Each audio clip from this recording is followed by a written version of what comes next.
So now we're going to hear about cash flow management. And this is a big topic for small businesses. And, I think for a lot of companies, it's kind of that gray zone and people don't really want to talk about it. It's tough. You got $10 in your wallet and you want to keep a hold of it, but you got to figure out what you're going to do with most of it, right? So cash flow management. I'd like to welcome Blaine Bertsch, who worked in the trenches of small businesses. He was a graphic designer and founded several design, media, and consulting companies. And he learned very quickly that he needed to find a better way to track his finances, get a handle on his sales pipeline, and plan for growth. From these requirements, Dryrun was born. Dryrun is cash flow forecasting software that provides financial and cash management in a single, flexible platform. Blaine also wrote Pandemic Cash Flow that truly reveals the challenges that poor cash flow management can bring. So Blaine, we're excited to learn more about cash flow and given the importance that it has on the success and failures for small businesses. Welcome. Thank you, Brenda. I appreciate it. Thank you so much, Barry. And yeah, really excited to be here. I love talking cash flow. I do have a short presentation to give. It's a really deep topic, and the fellows that were just on, they talked about how important cash flow management is. I just drove from the States all the way up to my home in Edmonton, Alberta. The last 4 days was listening to a bunch of podcasts on the way, and it was amazing. Listening to some founders of some of the biggest companies on the planet and talking about cash flow, and it might not be daily, but quarterly. They were how important it was. So you may add some extra zeros, but the cash flow is always it's still incredibly important. Yeah.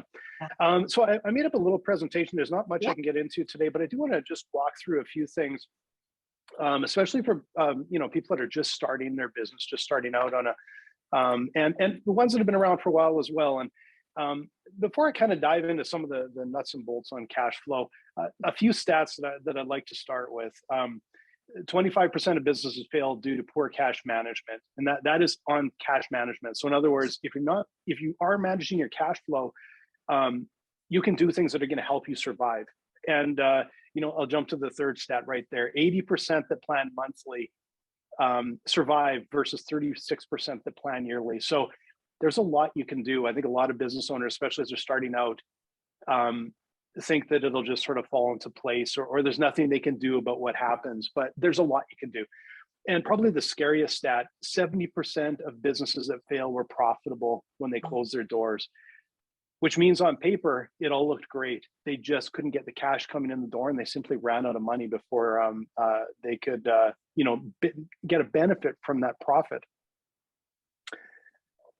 So what I'd like to do is just walk through a really short presentation and talk a little bit about, the importance of cash flow management, but also about building financial models. So in other words, cash management isn't in the rearview mirror. Cash management is all about looking forward and predicting what's going to happen in the business and giving you a little bit of that early warning sign. So I will tell you, it's never going to be 100% accurate, just like a weather forecast isn't. But you know what? It's going to be pretty close, and it's going to be incredibly valuable to be able to do that. Now, I also want to talk a little bit about the stage of businesses. Each stage of business needs to build, financial models and stay on top of their cash flow. So if you're at the business planning stage and you're just you're building your plan for a startup, building those financial models is really, really important. And I'll walk through some of the details of how you can do that. But first of all, you need to figure out, will your business plan work? What are the chances of it working? That a lot of times startup founders, myself included, you go on a lot of faith and a lot of optimism, but reality starts to set in. And so you need to really take a deep dive and look at how much money can you make and how quickly. And be really realistic and look at your kind of best, worst, and likely scenarios. From there, you can build an operations plan. So you can say, okay, this looks like it makes sense. It's going to cost me this much to get started and cost me this much every month. And this is the revenue I think is going to come in. Well, let's start to figure out really down to a concrete level, how are we going to operate? How many people can we hire and when? What sort of equipment do we need to buy? And from there, you likely have to raise some capital. So that operations plan is going to be really critical. And also just like, here's my guesstimate that it's going to work. It's going to be really critical to find investors and to convince them that, hey, we've got something here and this is really something that can work, or banks or any sort of lender to get that capital in. Once you get going, and I know that the guys just before me talked about this, knowing your runway. Early on, if you're a startup, you're likely burning cash. You're going to be in the hole every month. And you need to know how many months can you last before you run out of cash. And you have to stay on top of that because there's always things that are unexpected, things that are going to come up and going to change that path. Maybe you aren't selling as fast as you thought. Maybe the pricing isn't as high as you thought. Or maybe it is. Maybe it's even higher and you have to expand even faster. So it's not all about mitigating risk, but also, wow, this is really working. How do we expand and how do we expand safely? Gets into the next point of expansion can be one of the most dangerous times for a business. Even healthy businesses that have been around for years can sometimes stumble mightily during expansion if they've outstretched their means and expand too fast. And it's also going to help you if you do see a problem coming up and you have to make a pivot, you have to change markets, you have to change some strategy. You just need to know, like, how are we going to do that? Will this new plan generate enough money for us? Will it cost more money? And finally, reporting. You want to be able to send these forecasts out to investors, out to banks. And later on, you're established, hopefully you're profitable. Managing that cash moving forward is really critical to make sure you're not running into a shortfall, you're mitigating risk. And of course, you're also ready for expansion. And you're always going to be reporting now to business partners, to investors and banks and such as that. Now, I did want to get into a little bit of the nuts and bolts, especially for businesses that are just getting started. When I started my first business, I know, as I started to look at cash flow and every article, there's a million articles in the web that says, build cash flow forecast, know what's happening in your cash flow. And then it'll say, get a spreadsheet. And that's it. And you're off on your own trying to figure out, well, how do I actually do that? So I'm just going to break it down into three sort of chunks here. These are the types of things that we recommend you take a look at. And this is how you can isolate the inflows of cash and the outflows of cash from your business and get a handle on what you should track and how. So fundamentally, the place to start is, how is your business going to make money? Or if you're in business already, how does it make money? And this will really tell you a lot about those inflows of cash and the things you have to watch for. The first one I list here is via invoices. So, whether you're a creative agency, a construction company, or even sometimes a SaaS business, except you're doing, multi-year contracts and you're getting them paid in advance. Almost every time you send out an invoice, you're likely going to have payment terms. And so you're going to say, hey, I want to get paid net 30.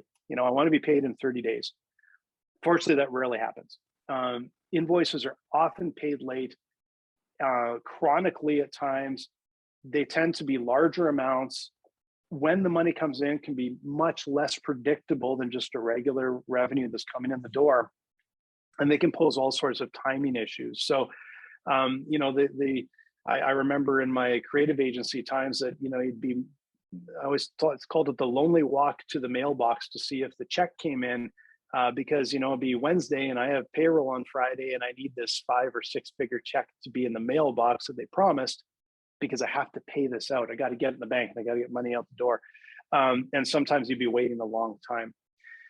Now, if you're, a SaaS company or even, kind of a coffee shop or a different type of model like that, typically you can have a lot of smaller payments, much higher volume, regular, repeating, much more predictable, but it can be challenging to get to build that up and to get the high volume that you need to make sure you have the cash coming in regularly. So if that's the type of business you're in, you want to be able to predict that and say, okay, how do we grow that so that we have this regular recurring revenue coming in and it's well ahead of what my costs are. And then of course, you definitely want to predict further into the future and get an idea of what that cash is going to look like in your future sales. So if you're an invoice company, how to get those big deals coming in the door, and when are you going to start getting that cash in the door? I could probably talk for hours on this, but I think I better speed up a little bit here. Now, the next section is the variable expenses. These tend to be just the opposite. They're invoicing you. They tend to be big amounts for contractors, buying equipment, down payments on things, inventory. These are the ones you really have to watch because you can tend to have those timing issues where I need that invoice to get paid so I can pay my bill. And you don't want to pay vendors late because you're going to start running into trouble and they're not going to want to keep working with you. So payment timing, very, very important. And finally, I recommend you sort of split out your, what I'll call your fixed expenses. So what is that monthly budget? How much does it cost you to stay in business every month? Payroll is usually one of the biggest ones. You can have rent, software costs, loan payments, lease payments. Separate that out because that's just that sort of sausage factory. You just keep going every month. You got to have this money out the door. And the variable costs, those big bills, you want to kind of separate them out so you can get a view of that and say, yeah, okay, I need this much money in place so I can manage all of this. And so I just want to talk a little bit about when people come to us a lot of times to deal with their cash flow. A lot of times we'll see smaller businesses, especially very early on, they'll come to us when they're in a crisis. And we can usually help them get a view of the future, deal with that crisis. And then a lot of times they'll just kind of put their forecasts away and just run by the seat of their pants until the next crisis hits. Hopefully you're not in crisis, but if you are, once you take care of that crisis, the most important thing is to get into regular forecasting and regular models. First of all, it's going to lower that risk for you by buying you time. A great example I mentioned in my book, Pandemic Cash Flow. If you're crossing the street and you step out off the curb in front of a bus, if that bus is a few feet away, you're going to get run over. You have no opportunity to do anything. If the bus is 2 blocks down the street, well, now you can see it and you've got options. Do you go back? Do you finish crossing the street? Do you wave them down? It's the same thing with cash flow. The more time you have, the more options you're going to have. A banker doesn't want to talk with you when you say, I can't make payroll Friday. But if you say, I might have a shortfall 6 weeks out, but here's my plan, much more likely to deal with you. And next is operations, making sure that you have that cash running in every day. You're not running into these little shortfalls. You're able to plan when you should grow and how you can expand. It's really important to just always stay on top of those models and know exactly where you're at. So here, I'm actually just going to give a quick plug for Dryrun. So again, Dryrun is financial modeling and cash management software. And kind of what I described to you is that's what we deal with every day. So you can come in and set up a forecast in Dryrun and get a handle in a really simple way on maybe a business plan, like how are you going to build your business? Or you can get in there, bring in your data from your accounting platform and just sort of model on the fly and figure out where you're headed. So we're always happy to chat with you if you're looking for something like that. And I did want to leave a little bit of time for questions. So if anyone has any, bring them at me. Well, we've got 1 minute. Can you do a question in 1 minute? I can ask you a quick one. Sure. You put so much information into your presentation and there's so much packed into that. And I want to reassure everybody that's going to be shared so that people can really sit down and look at it. Because I was looking at some of the comments, people like, oh my gosh, I got to do that. Yeah, I'm doing that right now. So Blaine, you've already helped a lot of people, but just give me 3 things. What are the 3 single most important things founders can do to get control of their cash flow? You got 2 minutes. Yeah, well, first of all, I want to reassure everyone, it's not as hard as it looks. It can feel really overwhelming, but it's not as hard as it looks. Grab a spreadsheet or hop into Dryrun, another type tool like that. And that's what I would look at is just cash in and cash out to start with. Build that budget, what it costs to stay in business every month. Take it step by step. But once you build that model and you've got this working model, you'll be familiar with it. And popping in every week is a matter of a few minutes. So it's not going to take you hours and hours and be really laborious, but it's going to be incredibly important for you. And on that incredible note, everybody check out Dryrun. It looks like a great platform. Thank you so much, Blaine. Thanks for sharing all that information. Luckily, we will be able to review it again because you taught us a lot of stuff. So I want to thank you for your time.